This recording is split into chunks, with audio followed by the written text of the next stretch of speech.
Earlier this morning, I was having an absolutely horrendous morning. I mean, it was terrible. Nothing was going right. And I started to pray. I said, God, bring me some joy, bring me some peace. And then the Holy Spirit got my attention, whispered to me, and said, why don't you just hang out with the one that gives you peace, that gives you joy? Why don't you just hang out with the Lord? And I said, thank you, Holy Spirit. And I said, Lord, good morning. And I said, Father. I said, Dad, Abba. Dad, I just want to hang out with you all morning. I just want to. And I felt this peace. I felt this joy. I felt this excitement fill me. And I said, thank you. Thank you, Lord. Consider it pure joy, my brothers. James, the half-brother of Jesus, said, all right, I'm outside. As we can tell, the birds are enjoying this too. Consider it pure joy, my brothers, whenever you face trials of many kinds. For me, in the morning, sometimes it's having an episode. It's my bipolar starting to flare up. And I just feel down. I just feel blue. I just feel like there's no energy. I just feel sort of sad. And then the Holy Spirit reminds me, just hang out with the one that provides you with everything. And I say, thank you. Consider it pure joy, my brothers, whenever you face trials of many kinds, because you know that the testing of your faith develops perseverance.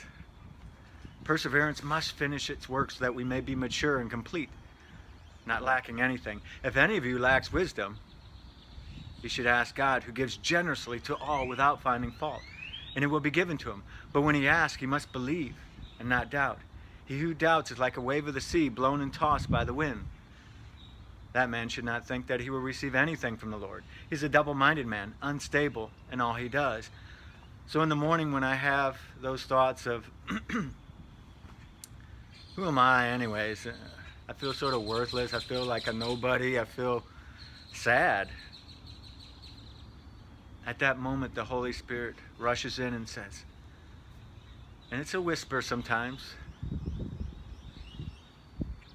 hang out with your dad.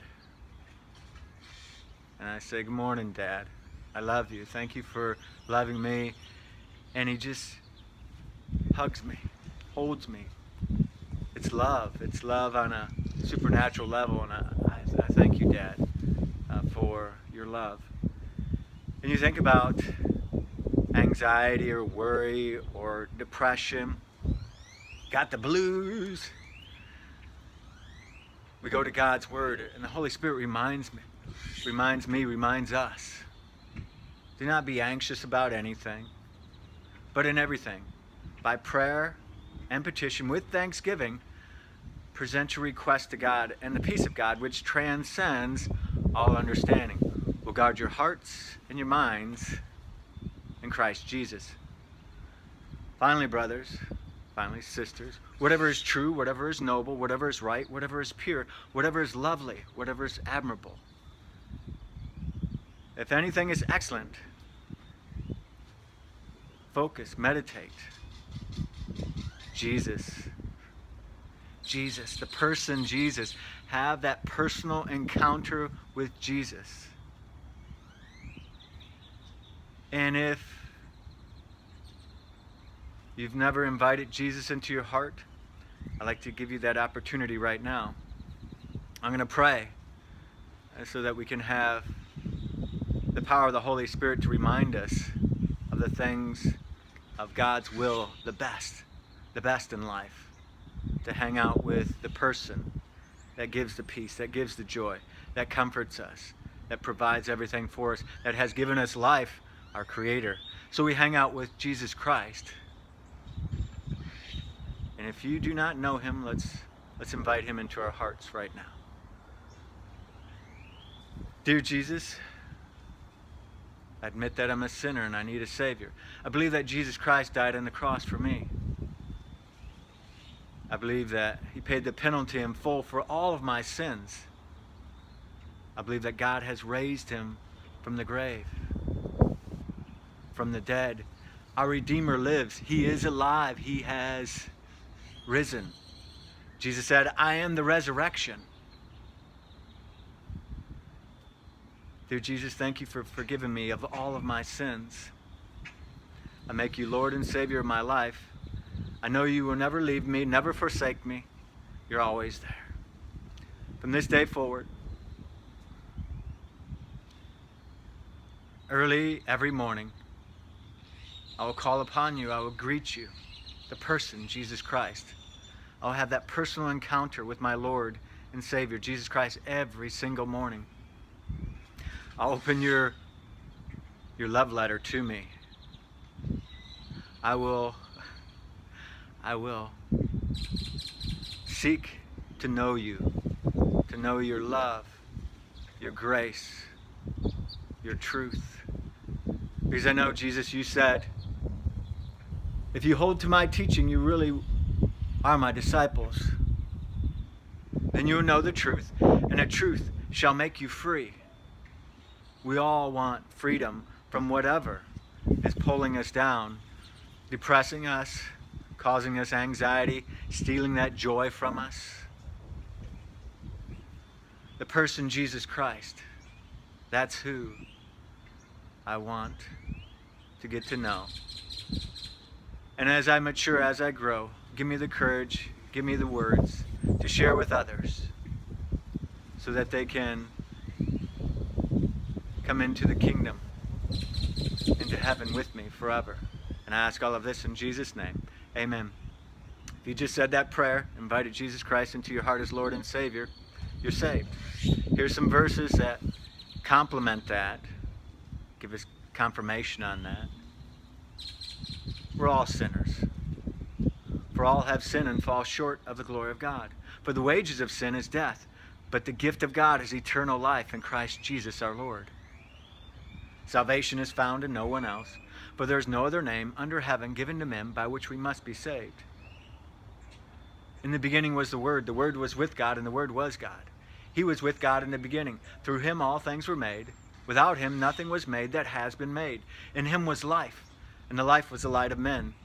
The light shined into the darkness, but the darkness has not understood it. Yet to all who received him, to those who believed in his name, he gave the right to become children of God. Children not born of natural descent, nor of human decision, or a husband's will, but born of God. The Word became flesh and dwelt among us, full of truth and grace. Verses that complement, inviting Jesus into our heart. Jesus said, here I am. I stand at the door of your heart and knock. If anyone should hear my voice and open the door, I will come in and eat with him, and he with me. And we know that promise is for eternity, forever. For God so loved the world that he gave his one and only Son, that whosoever should believe in him shall not perish but have eternal life. For God did not send his Son into the world to condemn the world, but to save the world through him. That if you believe in him, you're not condemned. But whoever does not believe in him, he stands condemned already, because he does not believe in the name of God's one and only Son. This is the verdict. Light has come into the world, but men love darkness instead of light because their deeds were evil. Everyone who does evil hates the light and will not come into the light for fear that his deeds will be exposed. But whoever lives by the truth comes into the light, so that it may be seen plainly that what he has done has been done through God. It's God that saves us. It's his grace. For it is by grace you have been saved through faith, and this not of yourselves. It is the gift of God, not by works, so that no one can boast. For we are God's workmanship, created in Christ Jesus to do good works, which God prepared in advance for us to do. Nicodemus was a priest, and he went to Jesus, and he said, how can I see the kingdom of God? And Jesus said, I tell you the truth, no one can see the kingdom of God unless he is born again. Nicodemus said, well, I'm an old man. I'm an old man. How come one, when they're old, re-enter their mother's womb? And Jesus said, flesh gives birth to flesh, but spirit gives birth to spirit. It's like the wind. Where it comes from, where it goes, nobody knows. But you can see its effect. you can see that things are changed. Jesus, pour out your love, pour out your grace, pour out your truth. Let many have a personal encounter with Jesus Christ at this very moment. You love them with a love they can barely comprehend. Jesus said, greater love has no one than this, that he laid down his life for his friends.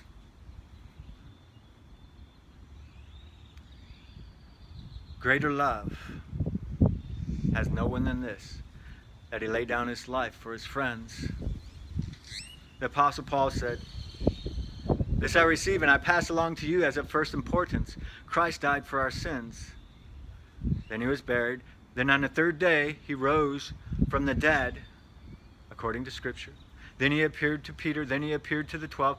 Then he appeared to more than 500 of the brothers at one time. The Apostle Paul was hating Christians. He thought that was a false religion, Christianity.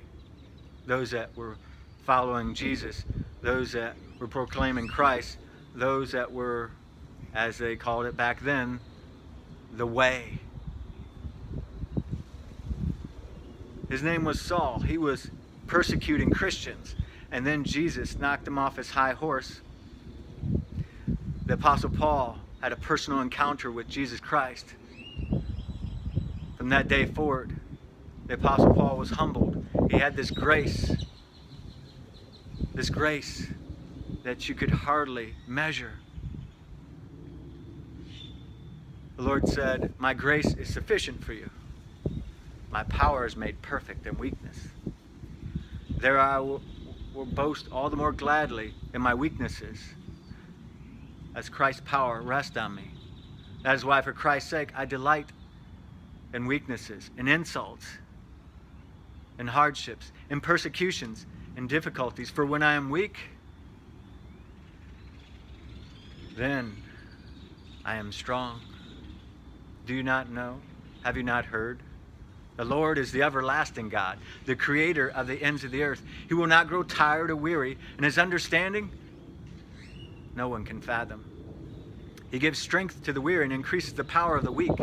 Even youths grow tired and weary, and young men stumble and fall. But those who hope in the Lord will renew their strength. They will soar like wings on eagles. They will run and not grow weary. They will walk and not be faint.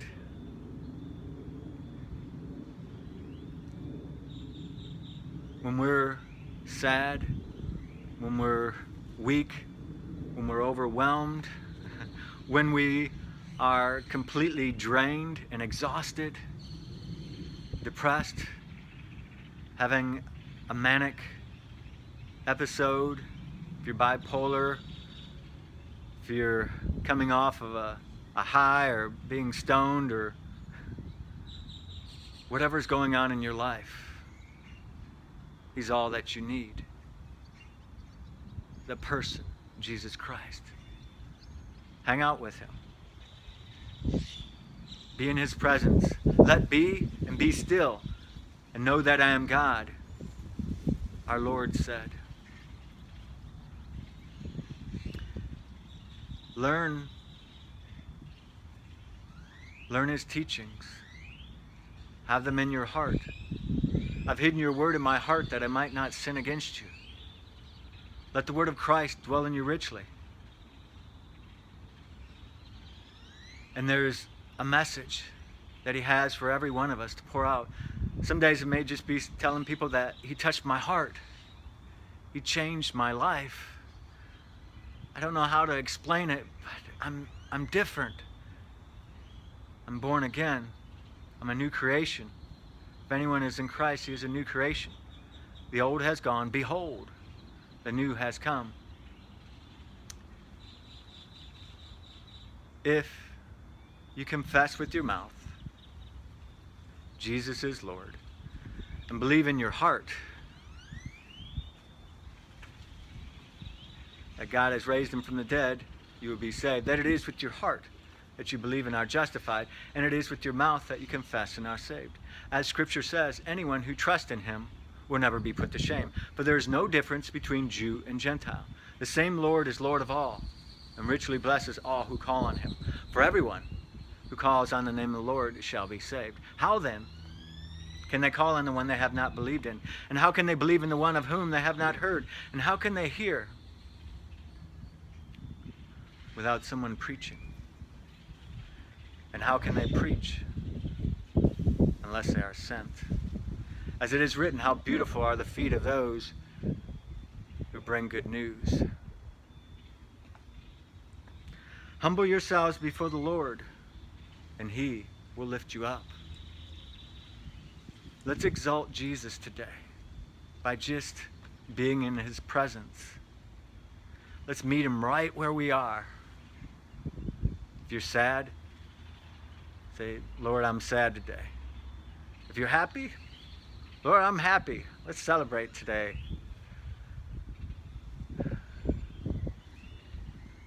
Rejoice with those who rejoice, mourn with those who mourn. I have a heart for those that get sad often or feel like joy is escaping them. It does me almost every single day. But when the Holy Spirit taps me on the shoulder and says, did you hang out with your dad today? Your Heavenly Father.